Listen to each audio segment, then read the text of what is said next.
I realized no one was coming when the candles had burned all the way down, leaving little puddles of wax on the linen tablecloth I'd ironed that morning. The roast chicken had gone cold. The potatoes were starting to crust over. I'd even folded the napkins into shapes, ridiculous now, in the silence. Just 4 plates, 4 wine glasses, 4 name cards written in gold ink. Mom, Dad, Jules, Ellie. I wasn't asking for much. I hadn't asked for anything, really. Just this. Dinner at my place, 7 p.m., no gifts, no stress, just presents. I miss you. That was the text I'd sent in the family group chat 3 days ago, followed by a reminder this morning. Still on for tonight, looking forward to seeing you all. Seen. No replies. At 7:12 p.m., I opened a bottle of red. At 7:26, I poured a second glass anyway, out of habit. At 7:44, I turned the music down. It felt too hopeful. At 8:03, I stopped refreshing my phone. The first message came at 8:17. Mom, stuck at the pharmacy. Your dad's prescription didn't go through. Total mess. Can we reschedule? Then, a minute later. Jules. Ellie's got a migraine. Not gonna make it tonight. Sorry, bro. Nothing from Dad. No call, no voice notes, not even a thumbs up. I texted back, it's okay. And as I typed it, I realized I didn't mean it. I stood up, walked to the window and looked down at the street. One car idling with its headlights on. A couple laughing outside the diner across the road. A dog barking 2 blocks away. Inside my apartment, silence, the kind that hums. I didn't feel sad, not yet. Just misplaced, like I'd dressed up for a part in a scene no one else had rehearsed. I sat back down at the head of the table, lifted my fork, took 1 bite of the chicken, dry. My own fault. I'd cooked it too early, assuming someone might show up on time for once. I chewed slowly, forcing it down. Then I reached for the cake. Chocolate hazelnut, my favorite. I'd bought it from the place on 8th that still knew my name after all these years. 3 candles. Nothing dramatic. I lit them anyway, and I waited. 3 minutes, 5, 10. They melted like time does, fast, silent, without apology. No one knocked, no one buzzed. When the last flame flickered out, I closed my eyes. And I heard it, the thought I'd been avoiding all night. I am not important to them. I am useful. It landed like a stone in my chest. I opened my eyes, picked up my phone, scrolled through the last few months of messages. Can you help with rent this month? Ellie's tuition is due. Can you float it? Dad needs dental work. Jules' car broke down. Can you co-sign? Can you? Can you? Never. How are you? Never. Do you need anything? Never. Want to talk? Just withdrawal after withdrawal. Emotionally, financially. And like a fool I gave, always. Because that's what I thought love was, showing up when they didn't. Solving problems no one asked me to solve so they wouldn't fall apart. But tonight, no one showed up for me. Not for dinner. Not for a hug. Not even for a slice of cake. I blew out the dead candles, got up, walked to my laptop, and opened the account I hadn't touched in months. Keller Family Assistance Fund, the one I built from my own earnings. A safety net for the people I called family. My proudest sacrifice. I hovered over the Manage Access button. Then clicked. Remove all users, it asked. Yes, submit. The screen flickered. Confirmation, access revoked. I closed the laptop, pushed my plate aside, and sat there in the silence. Not broken, not bitter, just beginning. The first alert came 22 minutes later. I was washing dishes, sleeves rolled up, hot water steaming against the chill that had settled in the apartment. I wasn't thinking about what I'd done. Not consciously. My hands were in motion, muscle memory, the kind of domestic rhythm that usually grounded me. Then my phone buzzed on the counter. Bank notification, withdrawal attempt, 3,200, flagged for manual approval. Keller Family Assistance Fund. I dried my hands slowly, picked up the phone, read the message twice. It was my mother. That's what hit hardest. Not the amount, not the timing, but the fact that I knew instantly it was her. Prescription chaos, she'd said, pharmacy mess, But now, barely an hour after bailing on my birthday, she was trying to pull over $3,000 from a fund she hadn't even asked about. She didn't forget me. She just didn't pause for me. I sat at the kitchen table, refreshed the account. The access list was still empty. I had locked it down. And yet, here was the proof. She had expected me not to notice, or not to act. Another ping. Jules. Hey, did the fund glitch or something? I tried logging in to check tuition, but it says access denied. Can you fix? Fix. That word again. I didn't respond. I scrolled further. My inbox filled with the quiet desperation of people accustomed to me saying yes. My chest tightened. I poured a glass of wine, sat in the dark. Then slowly, I opened a new document and started typing. Not an apology, not an explanation. A letter. To all of you, I've spent most of my life trying to hold everything together. Cover the gaps, make sure no one fell through. But somewhere along the way, I became the floor, not the person walking on it. Today I realized no one came to dinner, no one even called. Not because you forgot, because you didn't think you needed to. So here it is, clear and simple. The fund is closed. My help, financial, emotional, logistical, is done. Not out of anger, out of clarity. I'm not a bank. I'm not a therapist. I'm not a silent engine you keep in the basement until the lights go out. I'm your brother, your son, a human being. And I need something back, even if it's just silence. I hit send, group email, all of them. Then I turned my phone off. For the first time in what felt like years, I went to sleep without rehearsing anyone else's crisis in my mind. When I woke, the storm had arrived. 12 missed calls, Jules, Mom, even Dad, who hadn't dialed me since 2021. Voicemails full of confusion, then guilt, then anger.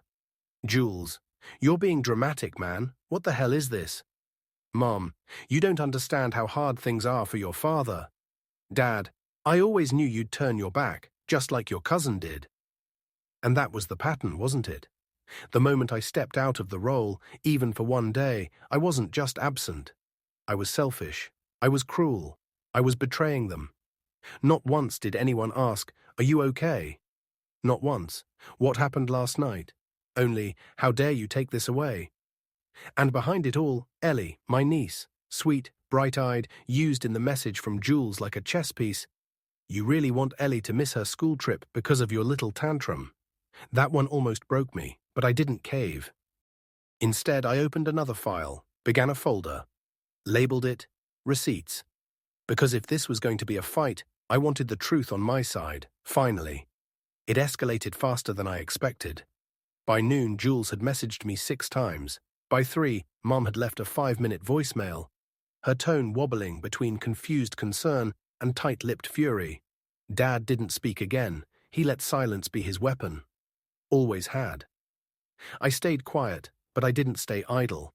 I opened my laptop and logged into the fund's back end, something I hadn't done in over a year. Back when it was running smoothly, I only checked monthly reports. Donations in, distributions out, medical costs, tuition payments, gas bills. Always a need. Always a withdrawal. But now I was looking with new eyes. Not at the numbers, at the patterns. And something strange caught my attention. A payment logged under dental surgery, 1,170, repeated 3 times across 4 months. Different names, same code, same clinic. Then another, Ellie's summer program.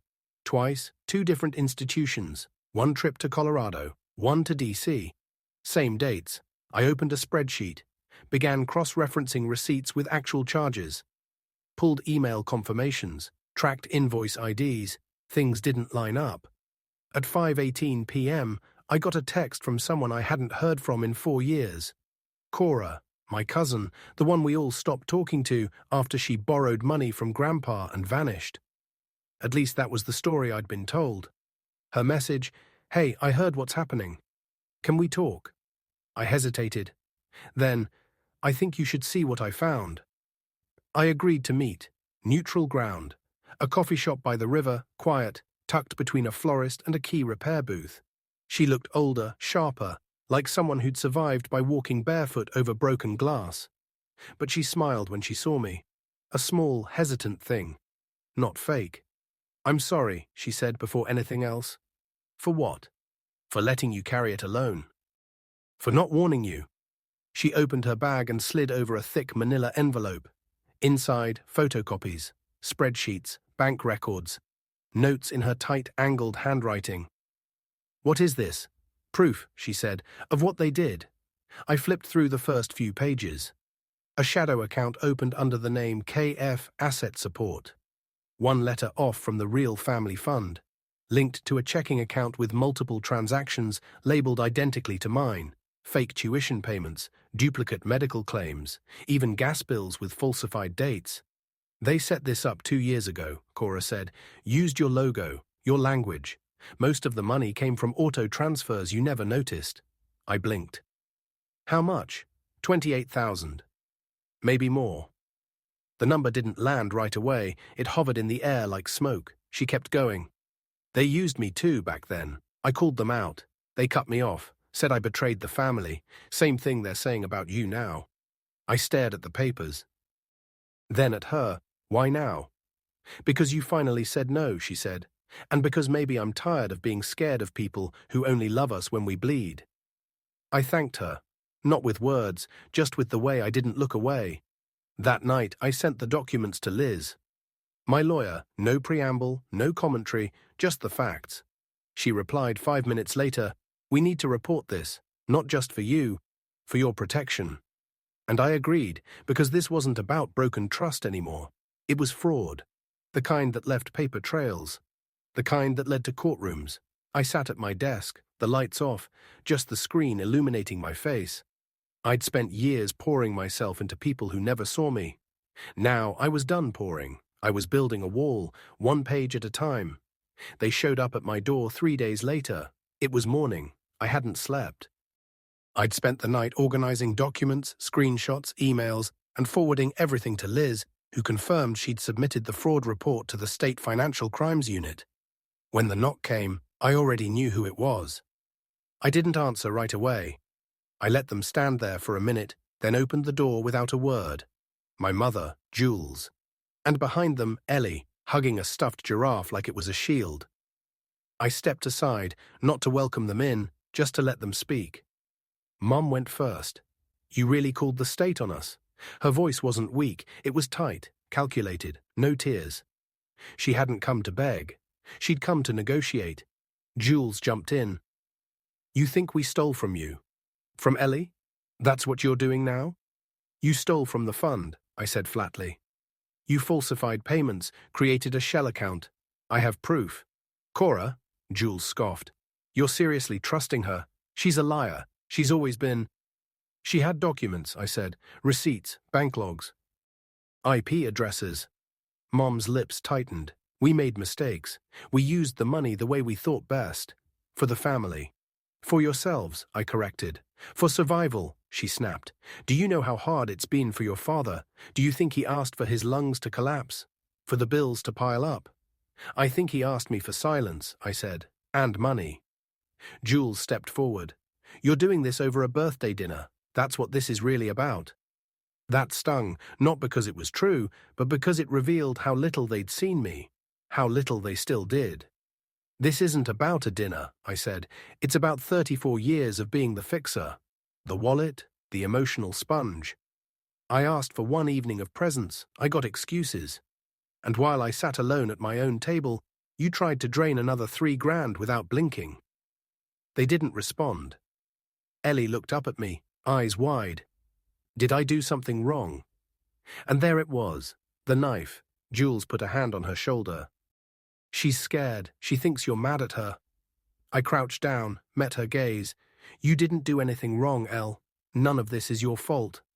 She nodded slowly, and for a second I saw the girl I used to drive to art camp, the one who called me Uncle Moon, because of a story I once told her at bedtime. I stood up, looked at the 2 adults. "You brought her here to soften me. That's what this is. You're using her." "Don't be dramatic," Mom said. "You brought a child to a confrontation about fraud. That's not drama. That's desperation." No one spoke. Finally, Mom sighed. "What do you want then? You want us to grovel?" To say we're sorry. Fine, we're sorry. We're sorry you're hurt. We're sorry you feel used, but we did what we had to. You didn't have to lie. She shook her head. You think this will make you happy? Watching us get audited, go to court, lose everything? I'm not watching, I said. I'm leaving. Leaving what? Jules asked. The family. No, the performance. I closed the door, locked it. Then I leaned against the wood, heart pounding, breath uneven, not because of fear, but because I didn't feel broken. I felt clean. That afternoon, Liz called. The agency has flagged the case for full investigation, tax fraud, account misrepresentation, even wire fraud. They're assigning a forensic accountant. Will they go to jail? I asked. Too early to say, but this is serious. I nodded, even though she couldn't see me. Good, I said. Then we're finally speaking the same language. And for the first time in my adult life, I didn't feel like the villain. I felt like the witness. The silence after that day was louder than any of their shouting had ever been. No more texts, no voicemails, no passive-aggressive emails, not even guilt-wrapped articles forwarded by Mom with the subject line, "Just thought this might help." It was like I'd been cut from the group thread of the family tree. At first, I waited for the next wave, the counterattack. The relative I barely knew reaching out with some, "I heard you're having a tough time" manipulation. But nothing came. Then Liz forwarded me a copy of the official inquiry notice from the Financial Crimes Unit. 4 full pages, bank names, transaction IDs, timestamps. It had begun. A forensic audit had been launched. My family, or what used to be family, was under investigation. I felt still, not triumphant, not scared, just still. That stillness didn't last long, because the next knock wasn't a confrontation. It was a gift. Cora again, standing on my doorstep with 2 coffees and a laptop. I did more digging, she said. It's bigger than we thought. We sat at my kitchen table, the one still holding a wax stain from that forgotten birthday. She opened her laptop and showed me a trail. Not just one shadow account, but 4, each tied to variations of the fund's name. Some used Ellie's school as a cover. Some used medical providers who no longer existed. It's not just fraud, she said. It's systemic. They got good at this, like they knew you'd never look. Because I trusted them. No, she said, because they trained you not to look. That landed harder than I expected. We kept digging. She showed me patterns in how they moved the money, which months they pulled most, which excuses they recycled. Her notes were meticulous, timelines, digital signatures, even login locations. One withdrawal was made while Jules was supposedly in the hospital with Ellie. They used her, I said, over and over. She's their shield, Cora said, just like you were the fuel. We compiled everything into a shared drive. Liz added her comments. The accountant started reviewing it in real time. Red flags piled up like bricks. And then came the unexpected twist. Liz called me 2 days later. There's a new development. IRS flagged a donation trail from your fund. Someone tried to write it off using a fake charity ID. Who? Your mother. That was it. The final click in the mechanism. Not desperation. Not last-minute survival. Premeditation. This wasn't slipping through cracks. This was building a whole structure of theft and covering it with family dinners, holiday cards, and phone calls about love. I sat alone for a long time after that call. Not sad, not angry, just removed. Detached from a past I'd thought was anchored in sacrifice and loyalty. Now I saw it for what it was, a system of dependence built on guilt, and I was no longer part of it. That night I wrote something down, not a speech, not a post, a reminder. You didn't break the family, you broke the machine they used to control you. I pinned it to the wall above my desk. Cora stayed the night on the couch. In the morning she handed me coffee and said, "You know what we should do?" What? Talk about it, loudly, publicly. There are others like us, trapped, drowning in guilt. Maybe hearing this will crack something open. I didn't answer right away. But something in me shifted. I wasn't just reclaiming silence anymore. I was ready to speak. It started with a phone call, not from Liz, not from the accountant, not from anyone with a legal title. Just a woman named Vanessa. Producer, mid-30s. Calm voice, precise words. I saw your story through someone at the agency, she said. We're curating a TEDx event on boundaries and burnout. I think your voice would land. I almost laughed. You want me to talk about how I got emotionally conned by my own family? She didn't flinch. I want you to talk about how you stopped it. I didn't say yes right away. I let the idea sit for 3 days, quietly buzzing in the back of my mind as I moved through a new, unfamiliar stillness. No more bank pings, no more 2 a.m. crises from Jules. No sudden 600 emergencies from Dad's side of the tree. I was, for the first time in over a decade, truly unused. And that quiet scared me. Until I stood one night in front of my bathroom mirror, rehearsing the sentence, I was never loved, I was managed. It didn't shatter me, it freed me. So I called Vanessa back, said yes. The event was 2 months out. I spent the first few weeks rewriting the speech every other day. The version I wanted to scream. The version I wanted them to hear. The version I wanted to never say out loud. But the one I landed on was simple, clean. I called it, The Cost of Being the Strong One. Cora helped. She sat through 6 run-throughs, crossed out anything that smelled like bitterness, replaced it with truth. You don't owe them rage, she said, just clarity. On the day of the talk, I stood backstage in a pressed black shirt, palms sweating, heart thrumming. And then I stepped onto the red dot. Hundreds of faces. Lights, a camera like a third eye, and I spoke. About the birthday dinner, the empty table, the wax stain I hadn't cleaned. About decades of being the helper, the donor, the emotional airbag. About guilt as currency, love as leverage. And the moment I finally asked, what if I stopped?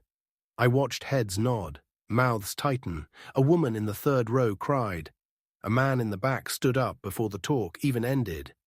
Afterwards, people waited in line just to say thank you. No advice, no pity. Just, me too. Something cracked open that day, not just in me, in others. And I kept speaking, podcast interviews, panels, workshops. One line kept returning like a drumbeat.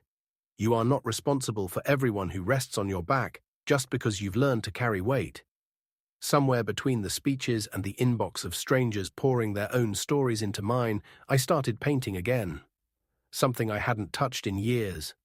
Big canvases, quiet colors, no deadlines. I met a woman named Amira at an exhibit I almost didn't attend. She asked what my piece meant. I told her it didn't have to mean anything. It just needed to exist. She nodded. Like you. We went for coffee, and again the next week.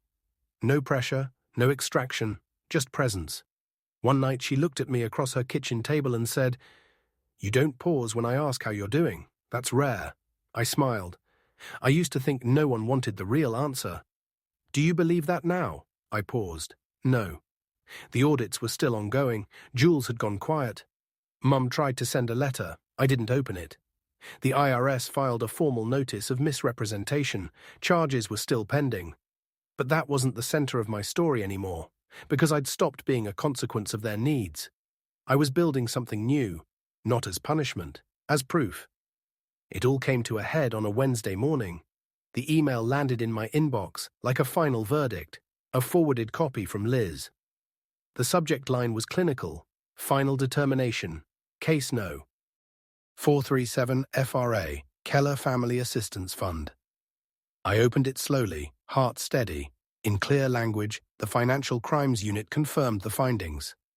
Deliberate misrepresentation of charitable intent, unauthorized transfers exceeding 30,000, multiple violations of tax code, IRS penalties pending, account freezes. Legal escalation. At the bottom, named individuals, Julia Keller, Margaret Keller, my sister, my mother. I read it twice, and then I shut the laptop. There was no thrill, no rush of victory, just the quiet exhale of someone who no longer needed to fight. Later that day, I had to speak at a university workshop, a small group of students in a psych lecture hall, all nervously clutching notebooks. I stood at the podium with my notes in hand, but I didn't look down once. Most people think boundaries are walls, I said, but really they're doors, the kind you can choose to close. the kind that keep you safe. A hand went up. A girl in the back asked, "What do you say to people who say you're selfish for setting those boundaries?" I smiled. I say, "Thank you. That means they're working." Afterward, I took the long way home. No calls waiting, no crisis to solve. Just the hum of the city and my own breath. When I got to my building, someone was waiting outside. Cora. She didn't say anything, just handed me a manila envelope. Inside, 2 checks. One from Jules. One from my mother. Restitution. I raised an eyebrow. She sent them through her lawyer, Cora said. Conditioned on you not pressing charges. I never pressed them. I know. That's why this worked. I looked down at the checks. I could cash them, donate them, shred them. But the truth, I didn't need them. I handed them back. Let the system finish what it started. Cora nodded. She didn't push. As we walked upstairs, she glanced at me. "You know what's funny?" she said. "They still think this is about money. It never was." "No," she said. "It was about seeing you walk away without flinching." I opened the door to my apartment. Light filtered through the curtains. My newest painting sat unfinished in the corner, navy streaks over a soft grey base. I stared at it for a long time. Then I picked up the brush and kept going. Not to finish, but to continue. Because now no one was waiting for me to drop the brush to rescue them. No alarms, no guilt strings, just silence. And in that silence, something sacred had returned, the ability to hear myself think. The next morning, Amira sent a text. "Come by, I made too much coffee again." I smiled, grabbed my keys. As I locked the door, I looked back once. Not at what I was leaving, but at the space I'd finally reclaimed. No longer a stage, no longer a vault, just mine. And I walked out into the sun. I woke up without panic for the first time in years. No vibration under my skin, no invisible checklist forming behind my eyes. Just light on the ceiling and the quiet hum of a city that no longer needed saving from me. I lay there for a while, not moving, not thinking, just being. Then I got up, brewed coffee, and opened the window. The morning air was cool, soft, unremarkable, and perfect. No one called, no one asked, no one pulled at the strings I'd finally cut. Later I walked past a park and watched a boy on a swing, laughing with his whole body. No one told him to hold it in. No one told him to be useful. I didn't know what came next. But I knew what wouldn't. The weight of carrying everyone else's mess like it was proof of love. That story had ended. What remained was space, not empty, free. I didn't burn the bridge. I dismantled it. Brick by brick, gently, quietly, and in its place I built a door, locked it, and threw the key into the river.